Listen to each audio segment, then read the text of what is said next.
World's biggest astrology community in Tamil. Online Astro TV, வாழ்வின் வெளிச்சம். Online astro டிவியை கண்டு மகிழுங்கள். அடுத்த பேச்சாளராக அவையை அரங்கரிக்க வருகை தந்துள்ள பேர்லேயே வெற்றி அப்படின்னா நமக்கு எல்லாத்துக்குமே தெரியும் ஜெயம் அப்படின்னு. ஸோ ஜெயம் அப்படின்னாவே எல்லாருக்கும் நமக்கு 2 பேர் ஞாபகம் வரும். ஒன்று யாருங்க? ஹனுமன் ஞாபகம் வரும் இல்லையா? அதில் இன்னொன்று என்ன ஞாபகம் வரும்? இப்போ இருந்தால் விஜய் ஞாபகம் வரும் வெற்றி அப்படின்னா இல்லையா? ஸோ அந்த பேர்லேயே வந்து அந்த வெற்றியை வந்து தாங்கி இருக்கிறதுங்கிறது மிகப்பெரிய ஒரு விஷயம். நம்ம தர்மசாஸ்தாவுக்கு முதல் முறையாக வருகை தந்துள்ள அன்பு சகோதரி கோவையைச் சேர்ந்த திருமதி ஜெயம் ஜெயஸ்ரீ அவர்கள் வந்து இன்றைக்கி முதல் முறையாக வந்திருக்காங்க. ஸோ அவர்கள் வந்து பார்த்திங்கன்னா பல தலைப்புகளில் ஜோதிடம் அப்படின்ற ஒரே ஒரு சொல்லின் கீழே தனது அற்புதமான ஒரு உரையை நிகழ்த்துவதற்காக வந்திருக்காங்க. சகோதரி அவர்களை மேடைக்கு வருமாறு அன்புடன் வரவேற்று இந்த நேரத்தை அவரிடம் ஒப்படைக்கிறோம். அனைவருக்கும் வணக்கம். என் பேர் ஜெயம் ஜெயஸ்ரீ. இங்கே ஐயா சொன்ன மாதிரி முதன்முறையாக வந்திருக்கிறேன். தர்மசாஸ்தா ஜோதிட வித்யாலயா நிறுவனர் மணிகன்ராஜ் அவர்களுக்கு என் மனமார்ந்த நன்றிகள். நான் ஏதோ பேச வந்த தலைப்பு என்னன்னு கூட தெரியாமல் வந்துட்டேன். ஆனால் இன்றைக்கி வந்து சின்ன சின்ன ஒரு டிப்ஸ் கொடுக்கலான் இருக்கேன். ஜோதிட டிப்ஸு, பரிகாரங்கள். இதை வந்து நம்ம எப்படி எடுத்துக்கிறது? இப்போ எல்லாருமே வந்து பரிகாரங்கள் சொல்கிறாங்க. அந்த பரிகாரங்கள் எப்படி செய்யணும், எந்த முறையில் நம்ம செய்யணும் அப்படிங்கிறத வந்து நம்ம சொல்கிறோம். முதல்ல வந்து நம்ம வீடு கட்டுனா, இப்போ ஒருத்தர் வந்து வீடு கட்டுறாங்க. நீங்கள் எல்லாருமே பாருங்கள், இந்த வாழ்க்கையில் வந்து ஒரு வீடு கட்டுறாங்க அப்படின்னா அதில் இருந்து 11 மாதத்துக்குள்ளே ஏதாவது ஒரு பிரச்சனையில் சிக்கிக்குவாங்க. அது நடக்காத பர்சனே கிடையாது. புரியுதுங்களா? எப்படிப்பட்டவங்களும், அவங்க எவ்வளோ குபேர யோகம் இருந்தாலும் சரி, ஒரு வீடு கட்டுனா 11 மாதத்துக்கு அவங்க நிச்சயம் ஏதாவது ஒரு விஷயத்தில் மாட்டிக்குவாங்க. அவர் கணவருக்கு உடம்பு சரியில்லை, இல்லை ஏதாவது ஒரு மருத்துவ செலவு, இந்த மாதிரி வந்து 19.5% வந்து மாட்டிக்கிறாங்க. இதுக்கு காரணம் என்ன? ஏன் அந்த மாதிரி மாட்டிக்கிறாங்க அப்படின்னு பார்த்திங்கன்னா, இப்போது எந்த லக்னமாக வேணாலும் நம்ம இருக்கலாம். நம்ம வந்து மேஷத்துலேருந்து மீனம் வரைக்கும் எந்த லக்னம் இருந்தாலும் அந்த லக்னத்துக்கு 4ஆம் இடம் தானே வீடு இல்லையா? 4ஆம் இடம் என்பது வீடு. இந்த வீட்டுக்கு 10ஆம் இடம் என்பது வந்து கர்மா. நம்ம லக்னத்துக்கு 4ஆம் இடம், 4க்கு 10 நம்ம லக்னமாகவே வந்துடுது. உங்களுக்கு புரியுதா? அப்போது 10ங்கிறது கர்மாஸ்தானம் நம்மளை பின் தொடர்ந்துக்கிட்டே வருது. ஒருத்தர் வீட்டை கட்ட ஆரம்பித்தாலோ இல்லை வீடு புதுப்பித்தாலோ அந்த 10ஆம் இடம் திரும்ப அவருடைய லக்னமாகவே வந்து அவரை வந்து பின்தொடர்ந்து செயல்படுது. இது வந்து நான் நிறைய ஜாதகத்தில் அனுபவ ரீதியாக இதை வந்து நான் பார்த்தது. அப்போ இந்த மாதிரியான ஒரு விஷயங்கள் என்ன பண்ணணும் அப்படின்னு கேட்டிங்கன்னா, வீடு கட்டின அந்த புண்ணியார்ச்சனை பண்ணுறதுக்கு முன்னாடி ஒரு 48 நாட்களும், புண்ணியாதனம் பண்ண ஒரு 48 நாட்களும் கண்டிப்பாக உங்கள் வீட்டில் விளக்கு எந்த எண்ணெய்கள் கொண்டு விளக்கு எரியணும் அப்படின்னு கேட்டிங்கன்னா, இலுப்பு எண்ணெய்.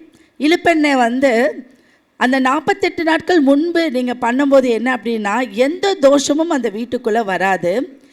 பின்பு வந்து 48 நாட்கள் நீங்கள் பண்ணும்போதும் எந்த தோஷமும் உங்களே அடிப்படாது. நிச்சயம் ஒரு விஷயம் நடந்தே தீரும், ஆனால் அதுலேருந்து தப்பிச்சிருவீங்க.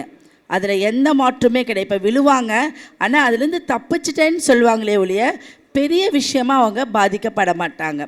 அந்த விளக்கு எதில் போடணும் அப்படின்னா, அரச மர இலையோ இல்லை ஆலமர இலையோ, இந்த 2ல் ஏதாவது ஒன்றில் மேலே விளக்கு வச்சு நீங்கள் போட்டு வந்தீங்க அப்படின்னா திஷ்டிகளும் இருக்காது, எந்த விஷயமே அந்த இடத்துல இருக்காது. ஏன்னா நம்ம பூமாதேவியை வந்து ரொம்ப கஷ்டப்படுத்துகிறோம். அந்த இடத்துல வந்து நம்ம உடைப்போம், குத்துவோம், எல்லாம் பண்ணுவோம். அந்த காரணத்தினால தான் வீடு கட்டுறதுனால பாதிப்பு. அந்த 11 மாதமும் குலதெய்வம் உங்கள் அருகாமையில் எங்கேயாவது பக்கத்திலே இருந்துச்சு அப்படின்னா நிச்சயமாக பௌர்ணமி அன்னைக்கு நீங்கள் குலதெய்வ கோயிலுக்கு போயிட்டு 6 விளக்கு நீங்கள் ஏற்றிட்டு வரணும். 6 யாருக்கு? கார்த்திகை பெண்களை பலப்படுத்துறதுக்காக 6 விளக்கு. செவ்வாய் முருகனை பலப்படுத்துறதுக்காக 6 விளக்கு. அதே மாதிரி செவ்வாய் பகவான் தான் நிலக்காரகன், வீட்டுக்கு எல்லாத்துக்கும் அதிபதி. அப்போ இந்த பௌர்ணமி 11 பௌர்ணமியை நீங்கள் நிச்சயம் பண்ணிட்டு வரணும். சரி, எங்கள் குலதெய்வம் எங்களுக்கு தெரியலை, நாங்கள் என்ன பண்ணுறது அப்படின்னா 2 மஞ்சள் பிள்ளையார் இல்லை 6 மஞ்சள் பிள்ளையார் அந்த பௌர்ணமி அன்னைக்கு பிடித்து உங்களால் முடிஞ்ச நெய்வேத்தியம் ஏற்றி அந்த பிள்ளையாரும் அரச மரமோ ஆலமர இலையிலையோ தான் வைக்கணும். வச்சு நீங்கள் தினம்தோறும் வழிபட்டு ஒவ்வொரு பிள்ளையாராக கரைச்சி உங்கள் வீட்டுக்கு வெளியிலேயே கரைச்சி விடுங்க. இப்படி 11 மாதம் செஞ்சுட்டு வந்தீங்கன்னா நிச்சயம் பாருங்கள், எந்த பாதிப்புலையும் நீங்கள் சிக்க மாட்டீங்க. குரு பகவானுடைய அனுகிரகம் உங்களுக்கு உண்டு. உங்களுடைய வீட்டில் இருக்கக்கூடிய அந்த பிரச்சனைகள் தீர்ந்து கர்மாஸ்தானம் உங்களை பின்தொடராது. இது வீடு கட்டுற ஒரு பர்சனுக்கு ஒரு டிப்ஸு. சரி, அடுத்தது இப்போ நம்மளுடைய ஒரு பையனோ பொண்ணுக்கோ திருமணம் நடக்குது. இந்த திருமணம் நடக்கும்போது அந்த பொண்ணுக்கோ பையனுக்கோ எப்போ குழந்தை பிறக்கும்? திருமணமே ஆகலை, ஆனால் திருமணம் நடந்துருச்சு, எப்போ குழந்தை பிறக்கும்? அவங்களுக்குன்னு ஒரு குழந்தை பிறந்தா எந்த மாதத்தில் பிறக்கும் அப்படின்னு நீங்கள் ஆணித்தரமாக சொல்லலாம். எப்படி அப்படின்னா, ஆல்ரெடி நம்மளுடைய ஜாதகத்தில் குரு பகவானுடைய பார்வை. இப்போ நீங்கள் உங்கள் இதில் டெஸ்ட் பண்ணிக்கோங்க, உங்கள் குழந்தைங்க பிறந்திருப்பாங்க. அப்போ உங்களுடைய மனைவி இல்லை உங்களுடைய ஜாதகத்தில் குரு பகவானுடைய பார்வை எங்கே விழுகுது? 5, 9, 7 விழுகுதலாம். அப்போ இந்த 2 பேர்த்தோடு 5, 9, 7 விழுகக்கூடிய மாதத்தில் தான் உங்கள் குழந்தை பிறந்திருக்கும். நீங்கள் நோட் கூட பண்ணி பார்த்துக்கலாம். புரிஞ்சுதா உங்களுக்கு சொல்கிறது? உங்களுடைய குழந்தை எந்த மாதத்தில் பிறந்திருக்கு நீங்கள் நோட் பண்ணிக்கோங்க. ஏன்னா இந்த குருவுடைய பார்வையே குழந்தைக்கு உண்டான பார்வை தான், நம்மளுக்கு பாக்கியத்துக்கு உண்டான ஒரு பார்வை தான். அப்போது நம்ம ஜாதகத்தில் லக்னத்திலேருந்து 5, 7, 9 ஸ்தானம் எங்கே விழுகுதோ அது சித்திரையா, வைகாசியா, ஆணியா, அதில் தான் உங்கள் குழந்தை பிறந்திருக்கும்.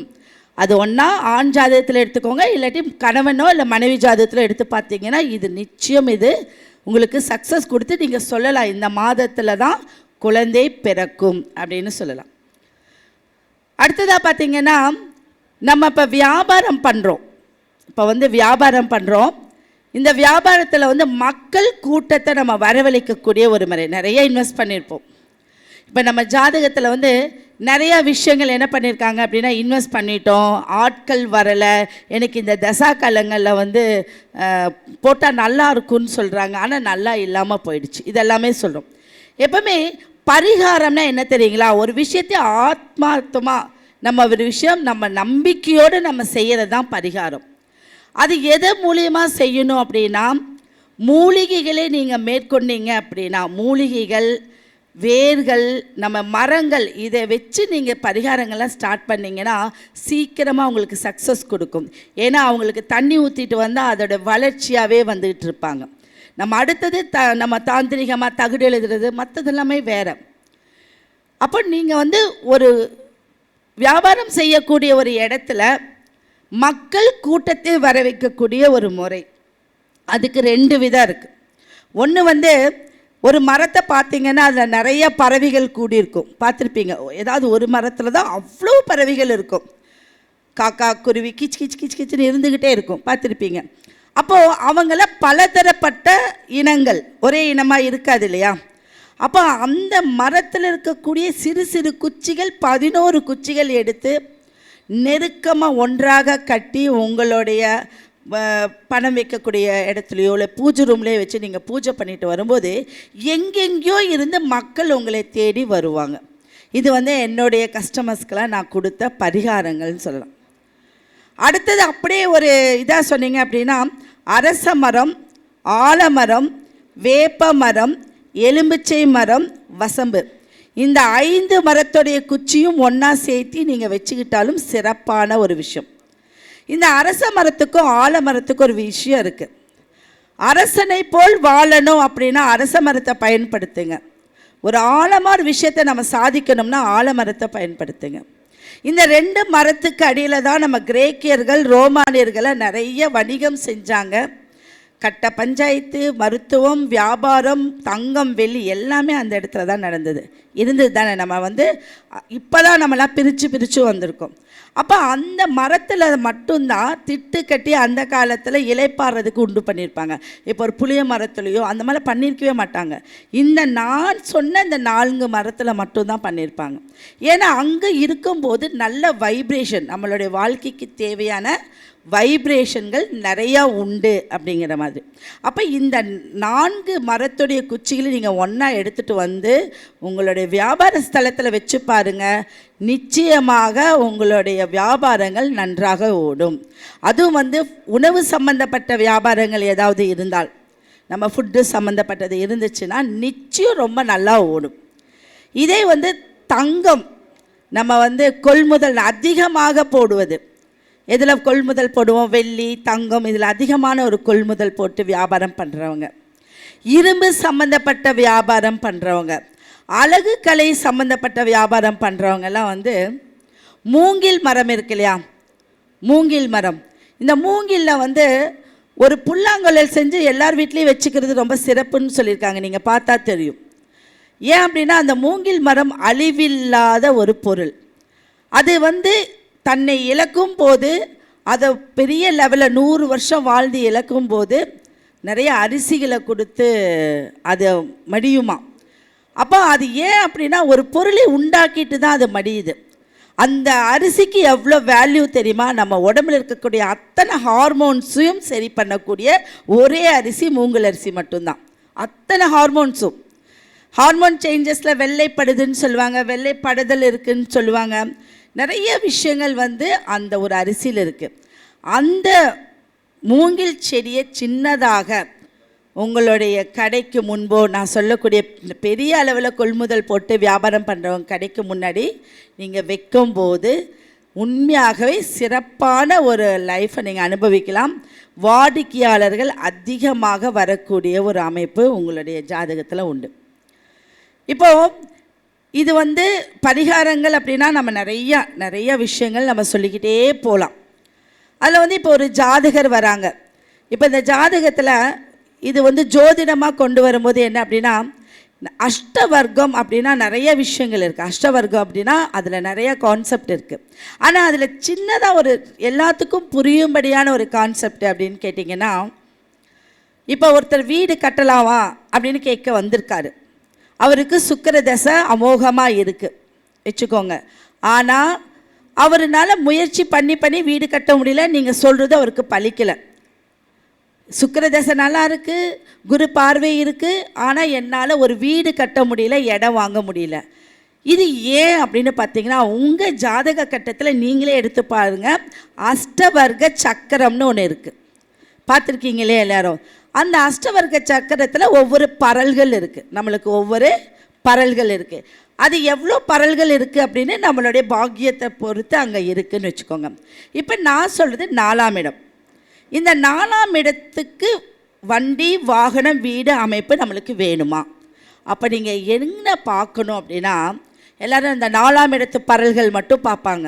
அந்த பரல்களை ஒரு 17 தான் இருக்குது. ஐயோ வேண்டாம், நீ வீடு கட்ட வேண்டான்னு சொல்லி கால நேரத்தை தள்ளி போடுவாங்க.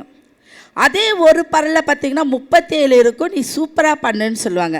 நீங்கள் இது எப்படி பார்க்கணும் அப்படின்னா, இது ஒரு சின்ன சூட்சமம். நான் படித்தது, என்னுடைய அப்பா பழைய நூல்கள்லேருந்து இதை எடுத்து கொடுத்தார்.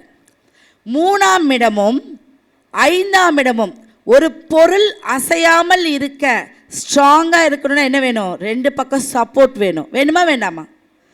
அப்போது 3ஆம் இடமும் 5ஆம் இடமும் ரொம்ப ஸ்ட்ராங்காக இருக்கணும். அப்போ இந்த 3, 4, 5 இந்த 3 இடத்தினுடைய பரல்களை நீங்கள் கூட்டி 67 அப்படின்னு வரணும். 67க்கு மேலே வந்தால் அவங்க கையில் ஒன்றுமே இல்லைன்னாலும் நிச்சயம் ஒரு இடம் வாங்கி வீடு கட்டுவாங்க. இது நீங்கள் அடித்து சொல்லலாம். இப்போ குழந்தை பிறக்குமா அப்படின்னு கேட்டால் நீங்கள் என்ன பார்க்கணும்? 4ஆம் இடமும் 6ஆம் இடமும் முன்ன பின்ன நம்மளுக்கு எந்த பாவம் நல்லா இருக்குது, அந்த பாவத்துக்கு முன்ன பின்ன கூட்டி வந்தால் 67க்கு குறைவான பரல்கள் இருந்தால் நிச்சயம் அவங்க அதை அனுபவிக்க மாட்டாங்க. நோட் பண்ணிக்கோங்க. இப்போ 10 தொழில் நிறைய காசு வச்சுருக்காங்க, ஆனாலும் வேலைக்கு தான் போயிட்டுருப்பாங்க. ஒரு தொழில் போட்டால் நஷ்டமாக தான் ஆகிருப்பாங்க.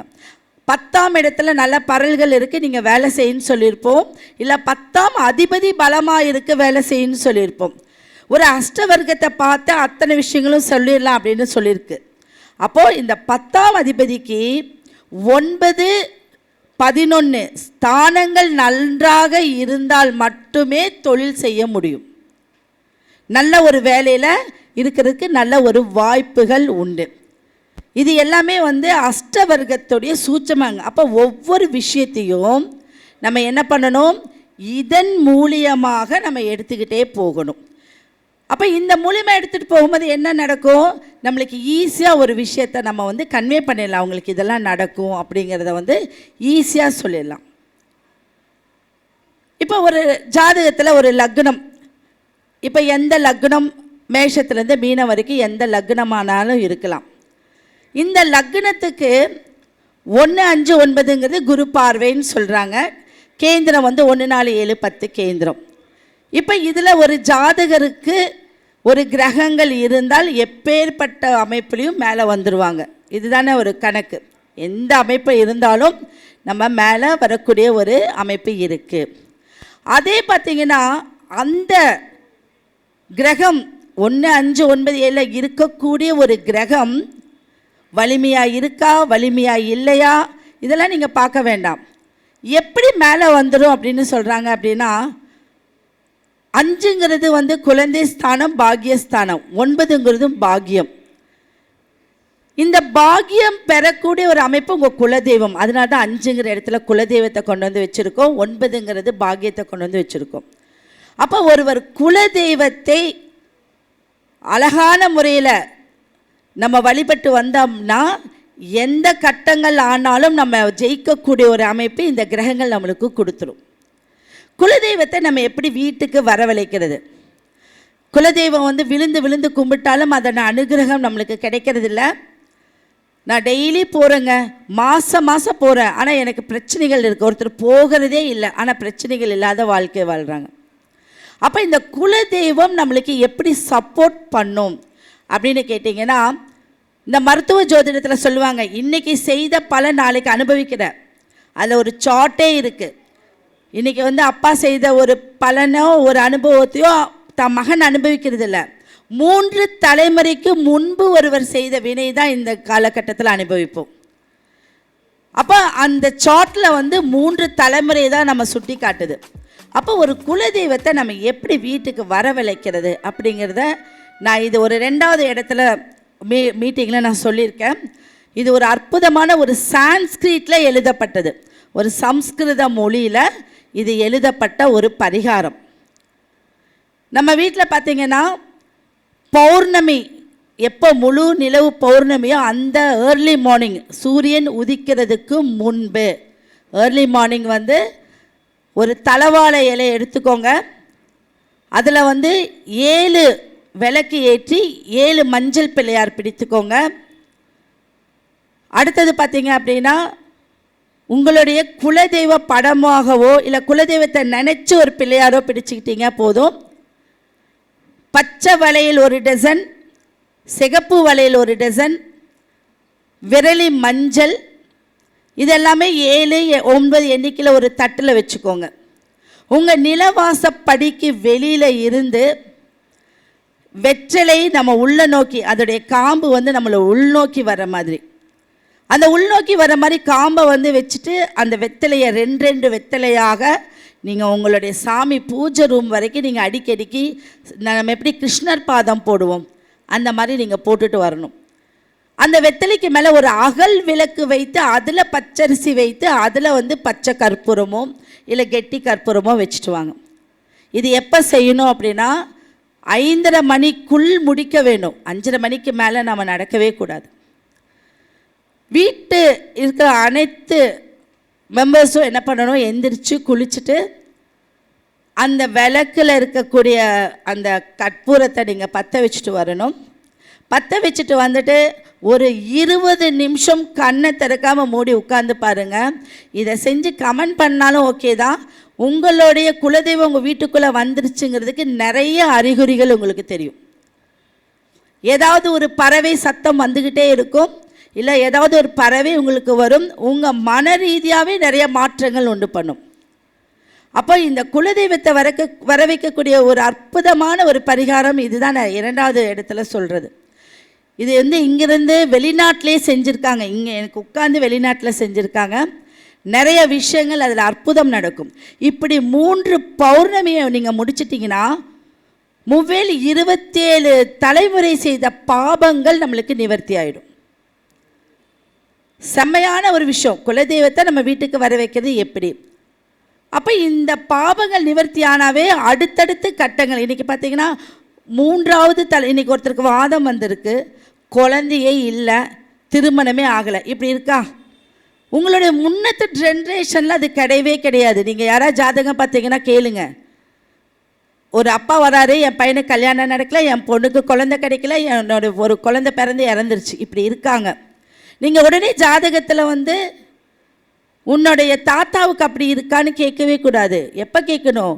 அவருக்கு அப்பா, அவருக்கு அப்பா, அவருக்கு அப்பா, அந்த ஜெனரேஷனில் என்ன இருந்ததோ அப்படியே இங்கே ரிட்டர்ன் ஆகும். இன்றைக்கி நம்ம வந்து ஒரு கேன்சரால் ஒரு வாதத்தால் பாதிக்கப்படுறோன்னா அது 3 தலைமுறைக்கு முன்னாடி இதே மாதிரி வாழ்ந்துருப்பாங்க. அப்போ எங்கே பார்க்கணும் ஜாதகத்தை? அந்த 9ஆம் இடத்தை 3 சுற்றி பாருங்கள், என்ன கிரகம் வருதுன்னு பாருங்கள். அந்த கிரகத்தை வலிமையாக்கினால் போதும், நிச்சயம் உங்களுடைய வாழ்க்கையில் ஒரு முன்னேற்றம் ஏற்படும். ஒவ்வொரு கிரகத்தையும் வந்து வலிமையாக்குறதுனா என்னங்க மேடம்? இப்போ வந்து கிரகத்தை ஆக்டிவேட் பண்ணுறது நிறைய பேர் சொல்லிட்டு தான் இருக்காங்க. கிரகத்தை வலிமையாக்குறது, இப்போ ஒரு கிரகம் வந்து எந்த சாரத்தில் நிற்குது அதெல்லாம் நம்மளுக்கு எல்லாமே தெரியும். இப்போ லக்னம் எந்த சாரத்தில் நிற்குது, சூரியன் எந்த சாரத்தில் நிற்குது, சந்திரன் எந்த சாரத்தில் நிற்குது. அப்போ இப்போ ஒரு சூரியன் இருக்கார், சூரியன் ரொம்ப பலமாக இருக்குது, ஆனால் சூரியன் உங்களுக்கு ஆக்டிவேஷன் ஆகாது. சூரியன் நின்ற நட்சத்திரம் தான் உங்களுக்கு வேலை செய்யும். அந்த நட்சத்திரம் எந்த கிரகமோ அந்த கிரகம் எந்த பாவத்தில் இருக்கோ அந்த பாவம் உங்களுக்கு அற்புதமாக வேலை செஞ்சிட்ருக்கும். அப்போ அந்த பாவத்துக்குரிய கிரகத்தை நீங்கள் வலிமையாக்கி அதுக்குரிய அதிதேவதை, அதுக்குரிய ஒரு கடவுள்களை நீங்கள் வழிபட்டீங்கன்னாவே உங்களுக்கு நிச்சயம் அந்த சூரியனுடைய நட்சத்திரத்தில் இருக்கக்கூடிய பாவத்தை வழிபடும் போது இந்த சூரியனும் உங்களுக்கு சூப்பராக இருக்கும். இப்போ சூரியனுடைய நட்சத்திரத்தில் இருந்துட்டா கௌரவம், கம்பீரம், மரியாதை, அரசு சம்பந்தப்பட்ட விஷயங்கள் இது அனைத்துமே நம்மளுக்கு அற்புதமாக கிடைச்சிரும். அப்போ இந்த கிடைக்கக்கூடிய ஒரு அமைப்பு. அதே மாதிரி பார்த்திங்கன்னா இப்போது லக்னாதிபதி போய் 1, 5, 9 நின்னா ஒரு நல்ல பலன் கொடுக்குன்னு சொல்லுவாங்க.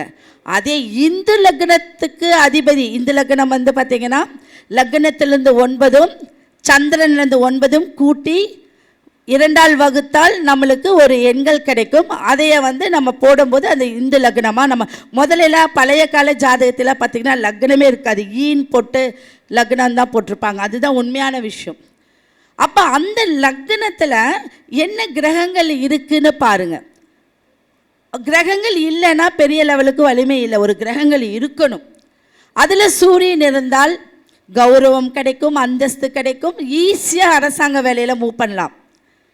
சந்திரன் இருந்துருச்சு அப்படின்னா நல்ல ஒரு தாய் அன்பு எல்லாமே அவங்களுக்கு கிடைக்கும். செவ்வாய் இருந்துருச்சு அப்படின்னு வச்சுக்கோங்க, செவ்வாய் பகவான் வந்து வீடு வாசல் நிறைய ஒரு இடத்துக்கு 2 இடம் அப்படி அவங்களுக்கு ஒரு அதிர்ஷ்டம் உண்டு பண்ணிகிட்டே இருக்கும். புதன் இருந்தால் படிப்பு தடைப்படவே படாது. புதன் வந்து உச்சம் ஆட்சியாக இருக்குது வச்சுக்கோங்க. உங்களுடைய ஜாதகத்தில் புதன் வந்து உச்சம் ஆட்சி. என்ன சொல்லுவாங்க? படிப்பு, கலை ஆர்வம் சூப்பராக இருக்குன்னு சொல்லுவாங்க. ஆனால் இந்து லக்னப்படி அது புதன் நல்ல வலிமையில் இருந்துச்சுன்னா படிப்பு தடைப்படாது. இந்த அமைப்பு இருந்துச்சுன்னா தடைப்பட்ட கல்வி, படிப்பில் இல்லாமல் தொழில் கல்வியா இல்லை கலை சம்மந்தப்பட்டதாக வருவாங்க. இதே சுக்கிரன் இருந்துச்சு அப்படின்னா அவங்களுக்கு லக்ஸுரியான ஒரு லைஃப் கொடுக்கும். குரு பகவான் இருந்துச்சுன்னா பிராப்தம், குலதெய்வ பிராப்தம், அவங்க வம்சாவளியெல்லாம் பார்த்தீங்கன்னா எந்த குறையுமே இல்லாத ஒரு அமைப்பு, நீண்ட ஆயுளை பெறக்கூடிய ஒரு அமைப்பு உண்டு பண்ணி கொடுக்கும். சனி பகவான் இருந்துருச்சுன்னா தொழிலில் வெற்றி, ஆனால் நிதானமாக செயல்படணும், அவசரமாக செயல்படக்கூடாது, போட்டி போட்டு செயல்படணும். வெற்றியை காண்ற வரைக்கும் விடா முயற்சி எடுத்துக்கிட்டே இருந்தால் வெற்றி நிச்சயம். ராகு கேதுக்கு இல்லைனாலும் அங்கே இந்து லக்னமாக விழுகும்போது ராகுவோ கேதுவோ இருந்துட்டால் பலம் குறைவு தான். அப்போ இந்த ராகு கேது பலம் குறைவாக இருந்தாலும் ஒரு நல்ல பார்வை அந்த இடத்துல விழுந்து ஒரு நல்ல சாரத்தில் வந்து அவங்க இருந்துட்டாங்க அப்படின்னா உங்களுக்கு வாழ்க்கையில் ஒரு அற்புதமான ஒரு லைஃப்பை உண்டு பண்ணி கொடுக்கும். இப்போ நம்ம சொல்கிறதெல்லாம் வந்து நான் இப்போ வந்து ஒரே சப்ஜெக்டாக சொல்லலை, ஒரே சப்ஜெக்டாக உங்களுக்கு சொல்லலை. ஏன் அப்படின்னா நிறையா பேர் வந்து டிப்ஸ் கொடுங்க, பரிகாரங்கள் கொடுங்கன்னு. இன்றைக்கி நம்ம செய்கிற முறை தான் பரிகாரம். நம்ம இன்றைக்கி ஒரு வாழ்க்கையில் ப்ராப்பராக ஒரு விஷயத்தை கடைப்பிடிச்சிங்க அப்படின்னா பரிகாரம். இன்றைக்கி எனக்கு காரியம் நடக்கலை பாருங்கள், நான் தினந்தோறும் ஒரு வேலைக்கு போயிட்டே இருக்கேன், ஒரு அச்சீவ் பண்ணவே முடியல, 90% நான் வந்து அந்த இடத்துக்கு போகிறேன், ஆனால் 100% நடக்கலை. என்ன பண்ணுங்க, தொடர்ந்து 11 நாட்கள் கோயிலுக்கு போங்க, நிச்சயமாக அந்த காரியம் நடந்துடும். ஏதாவது ஒரு கோயிலுக்கு தொடர்ந்து 11 நாள், அதில் மிஸ் பண்ணவே பண்ணாதீங்க. பெரிய பிரச்சனை இருக்குது, டாக்குமெண்ட் பிரச்சனை இருக்குது, பணம் வந்து எனக்கு வந்துடணும், அவங்கக்கிட்ட இருந்து கேட்க முடியும். தொடர்ந்து 27 நாட்கள் நீங்கள் போயிட்டு வாங்க.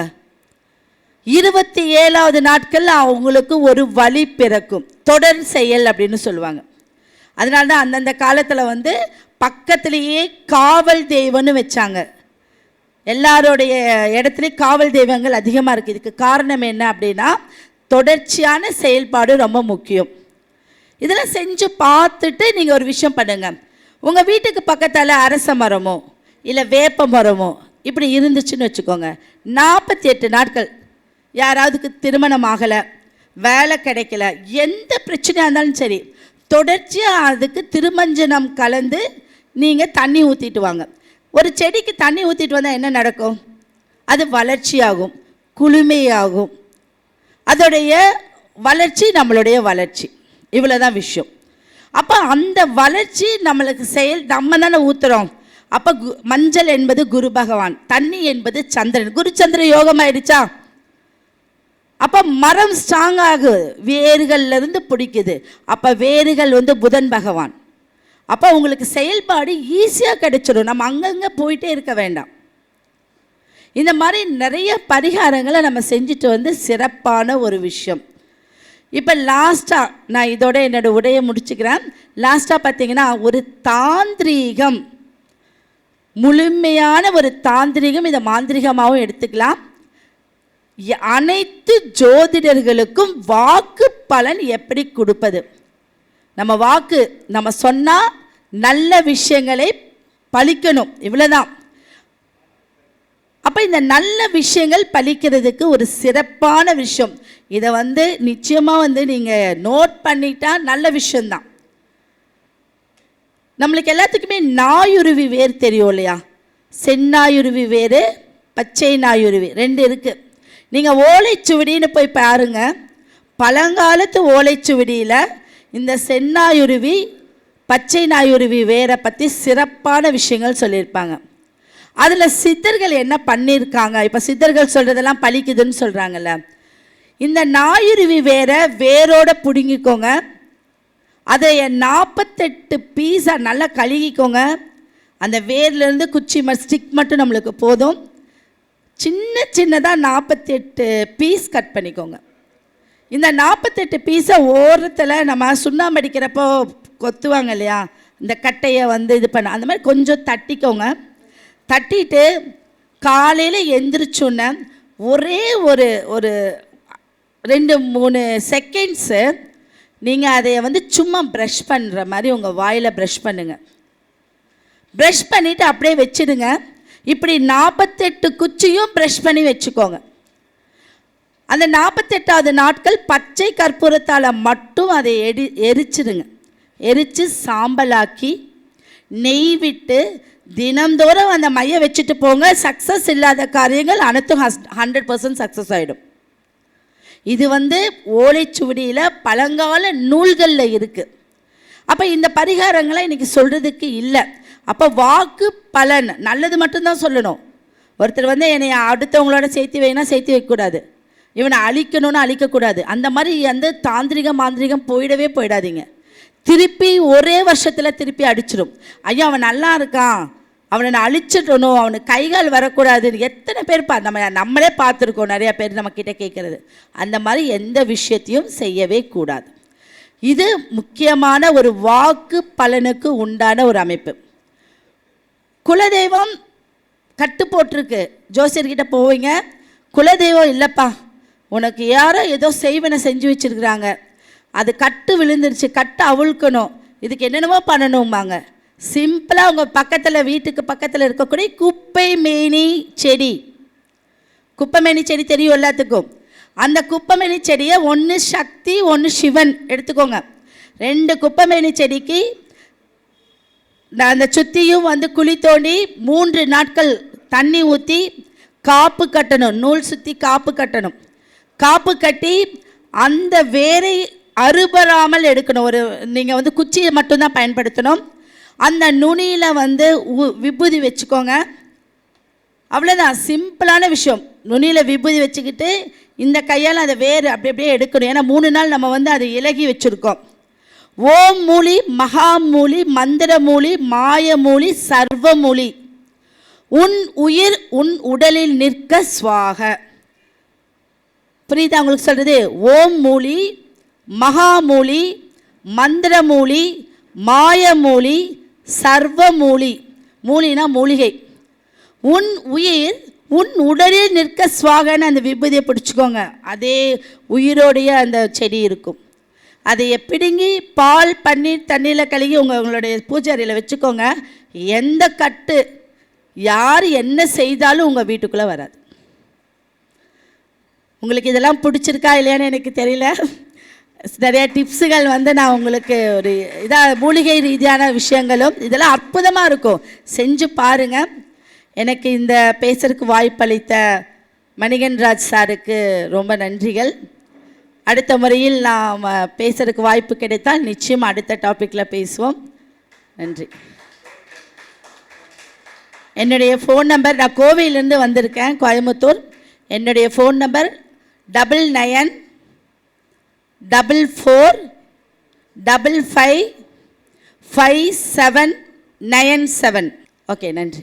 மிகச்சிறப்பாக, அதாவது நம்ம எதுக்கு வந்தோமோ அதுக்கு நான் ஒரு 4 பாயிண்ட் சொல்லணுன்றது தான் இங்கே மிகப்பெரிய ஒரு விஷயம்.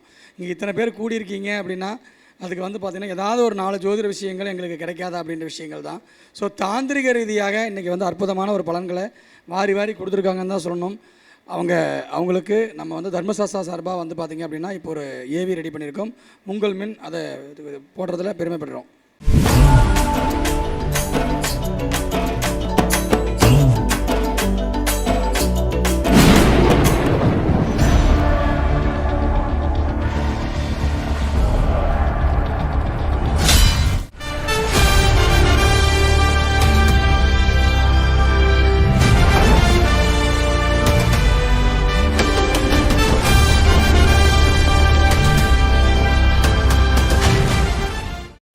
பெயரிலேயே வெற்றியை நிலைநாட்டி உங்களை தேடி வருபவர்களுக்கு வெற்றியை தரும் வழிபாடுகளை வழிகாட்டி ஜெகம் கொண்டாடும் ஜெயலட்சுமியாக வலம் வரும் வாகீஸ்வரியே. கல்லுப்பு பரிகாரமும், பச்சை கற்பூர பரிகாரமும், கோவில் பரிகாரமும், மந்திரம் யந்திரம் எப்படி அதிர்ஷ்டம் தரும், செல்வ வளம் பெருக வழிபாடுகளும், நீங்கள் தரும் அனைத்து சூட்சுமங்களும் நிறைந்த பொக்கிஷங்களை மனப்பெட்டியில் பதியம் செய்து கொண்டோம் நாங்கள். வெட்டி வேரின் வாசம் போல் எங்களின் நினைவில் முழுவதும் வியாபித்துக் கொண்டிருக்கிறது உங்களின் ஜோதிட முத்துக்கள் அனைத்தும். நாங்கள் மட்டுமில்லை, உங்களுக்காக பல மேடைகள், கருத்தரங்கங்கள், மாநாடுகள் என சபைகளில் மகுடங்கள் பல நீண்ட வரிசையில் அணிவகுத்து நிற்கிறது உங்களின் வாசம் காண. திருமதி ஜெயம் ஜெயஸ்ரீ அம்மா அவர்களை சிறப்பு விருந்தினராக வரவேற்பதில் பெருமிதம் கொள்கிறது தர்மசாஸ்தா ஜோதிட வித்யாலயா.